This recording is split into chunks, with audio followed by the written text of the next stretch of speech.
نحمده ونصلي على رسوله الكريم اما بعد فاعوذ بالله من الشیطان الرجیم بسم اللہ الرحمن الرحیم۔ معزز ناظرین و سامعین، پروگرام واقعات کربلا کے مختصر خلاصے کے پروگرام میں آج چوتھا قسط آپ کی خدمت میں پیش کرنے کے لیے حاضر خدمت ہیں۔ امید ہے کہ آپ سب خیریت سے ہوں گے۔ اللہ تعالیٰ سے دعا ہے کہ آپ سب خوش رہیں اور دوسروں میں خوشیاں بانٹتے رہیں۔ کل تیسری قسط میں ہم نے واقعہ بیان کیا تھا کہ برکت والا قافلہ رات کو چلتے چلتے آخر کار صبح کے وقت کربلا کے میدان میں پہنچ گیا، اور آج یہ محرم 61 ہجری کی دوسری تاریخ اور پنجشنبہ کا دن ہے۔ عمر بن سعد اپنا ناپاک لشکر لیے ہوئے سامنے کڑا ہے۔ فرات کے گھاٹوں پر 500 سوار بھیج کر ساقی کوثر کے بیٹے پر پانی بند کر دیا ہے۔ امام حسین رضی اللہ تعالیٰ عنہ کے سمجھانے سے ابن سعد نے ایک صلح آمیز خط ابن زیاد کو لکھ بھیجا، لیکن اس شقی ابن زیاد نے ابن سعد کو حلیم مزاج خیال کیا اور گلزار مصطفی کے نوش و گفتہ پونوں پر سختی کرنے کے لیے شمر دل جوشن کو کوفہ سے روانہ کیا، اور اس مضمون کا خط ابن سعد کے نام لکھ کر دیا کہ اے ابن سعد، میں نے تجھے اس لیے بھیجا تھا کہ تو حسین پر سختی کر، انہیں میرا مطیع بنا کر یہاں بھیج دے، نہ کہ نرمی کرنے کے لیے۔ یا ابن سعد، سن لیں، تو اگر میرے حکم کی تعمیل کرے تو انعام پائے گا، ورنہ ہمارا لشکر شمر دل جوشن کی کمان میں دے دیں۔ شمر نے جب یہ خط ابن زیاد کو دیا تو ابن زیاد بہت زیادہ پریشان اور افسردہ ہوئے اور کہا کہ یا شمر، تیرا برا ہو، تو نے ہی کام بگاڑا، ورنہ میں جانتا تھا کہ صلح ہو جائے گی اور حسین رضی اللہ تعالیٰ عنہ ہرگز اطاعت قبول نہیں کریں گے۔ خدا کی قسم اے شمر، ان کے پہلو میں ان کے باپ کا دل ہے، یعنی حضرت علی رضی اللہ تعالیٰ عنہ کی۔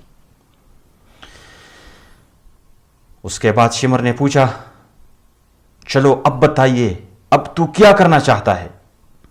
ابن سعد بولا، میں وہی چاہتا ہوں جو ابن زیاد نے لکھا ہے۔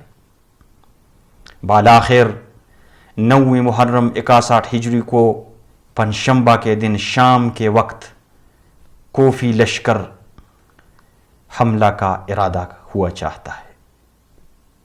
انہوں نے حملہ کا ارادہ کیا ہوا ہے اور تیار کڑے ہیں، اور امام علی مقام خیمہ اطہر کے سامنے رونق افروز ہیں، آنکھ لگی ہوئی ہے،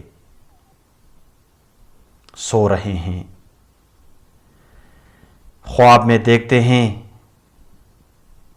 اپنے جد امجد حضرت محمد مصطفیٰ صلی اللہ علیہ وآلہ وسلم کو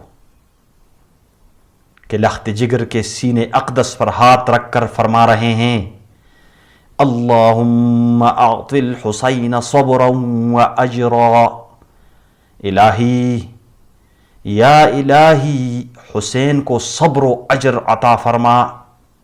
یہ دعا حضور صلی اللہ علیہ وآلہ وسلم خواب میں حسین رضی اللہ تعالیٰ عنہ کے سامنے حاضر ہوئے ہیں اور ان کے سامنے یہ دعا فرما رہے ہیں اللہ تعالیٰ سے، اور ساتھ ارشاد فرما رہے ہیں کہ یا حسین، تم عن قریب ہم سے ملا چاہتے ہو، لیکن اپنا روزہ ہمارے پاس آ کر افطار کرنا۔ جب یہ خواب دیکھا تو جوش مسرت سے حسین رضی اللہ تعالیٰ عنہ کی آنکھ کھل گئی۔ کیا دیکھتا ہے کہ دشمن حملہ آوری کا قصد کر رہا ہے، یعنی دشمن حملہ کے لیے تیار ہے۔ جمعہ کے خیال سے جمعہ کا دن تھا، تو اس خیال سے اور پسماندوں کو وصیت کرنے کی غرض سے امام نے 1 رات کی مہلت چاہی، تو انہوں نے مہلت دے دی۔ حضرت حسین رضی اللہ تعالیٰ عنہ نے پھر اپنے ساتھیوں کو جمع کیا اور فرمایا صبح ہمیں دشمنوں سے ملنا ہے، بخوشی تمام اجازت دیتا ہوں کہ رات کی تاریکی میں جہاں پاؤ چلے جاؤ، دشمن جب مجھے پائیں گے تو تمہارا پیچھے نہ کریں گے اور تمہارے پیچھے نہیں آئیں گے۔ یہ سن کر امام کے بھائی بھتیجے عرض کر رہے ہیں کہ خدا ہمیں وہ منحوس دن نہ کر دکھائیں کہ آپ نہ ہوں اور ہم باقی ہوں۔ امام مسلم کے بھائیوں سے ارشاد ہوتا ہے کہ آپ سب کو تو مسلم کی شہادت ہی کافی ہے، میں اجازت دیتا ہوں تم چلے جاؤ۔ عرض کرتے ہیں کہ ہم لوگوں سے جا کر کیا کہیں؟